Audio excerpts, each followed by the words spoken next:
Sana makasama ko yung anak ko. Para malungkot ka, hindi lumalabot na ang puso mo kay Giselle. Ang susunod na programa ay rated PG. Ito ay nangangailangan ng patnubay at gabay ng magulang para sa mga batang manonood.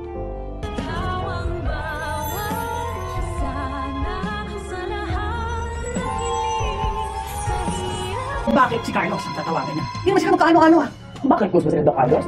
Nang dahil nga sa muling pagtawag nitong si Zoe kay Doc Carlos nang wala sa oras, ay agad hihingi ng payo si Lynette kila Lola Susan at Diyosa. At pilit pa nga ipapaliwanag ni Lynette sa dalawa na about sa trabaho lang naman kaya tumawag si Zoe kay Carlos. Pero hindi makukumbinsi si Lola Susan at bakit daw tatawag si Doc Carlos kay Zoe. Samantalang hindi naman sila close at magkaano-ano. Dagdag pa ni Diyosa na sa dami-dami daw ng pwedeng tawagan at si Doc Carlos pa. Kaya naman dito mas magagatuman pa ang pagdududa ni Lynette sa kanyang asawa na meron talagang lihim itong sila Carlos at Zoe na dapat aminin sa kanya. Samantala, nang dahil nga sa muling pangbabastos nitong si Justin sa kanyang inang si Giselle, ay hindi na mapipigilan pa ni Annalyn ang kanyang sarili na sundan niya itong si Justin sa labas. Awang-awama si Annalyn sa kanyang tita Giselle dahil hindi daw nito deserve na bastos-bastusin lamang lalo na ng kanyang anak. At sa labas nga ng restaurant ay makakausap ni Annalyn si Justin at dito niya papayuhan ang kanyang pinsan na pinagsisisihan na nga ni Giselle ang kanyang nagawa dito kay Justin. At kung paano nasaksihan niya ang pangungulila ni tita Giselle niya sa kanyang nag-iisang anak na inakala niya nga napatay na. At sa pagbalik nga ni Annalyn sa loob ng restaurant ay makikita niya ang kanyang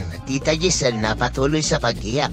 Kaya naman kakalmahin niya ito. Ipapaalam naman ni Giselle kay Annalyn ang kanyang wish na sana daw ay makasama niya na at mayakap ang kanyang anak dahil matatanda ang pumalag na ito nang yakapin siya ni Giselle. Pero mukhang tatabla na nga itong si Justin sa sinabi ni Annalyn at mukhang nakokonsensya na ito. Kaya naman tatanungin siya ng kanyang amang si Eric kung lumalambot na ba ang puso nito para kay Giselle. Mapapatungo na lang ng bahagya. Kaya naman ko isa ka rin sa mga umaasang sana talaga gamitin rin ng tadhana itong si Justin upang mapatumba sila Moira.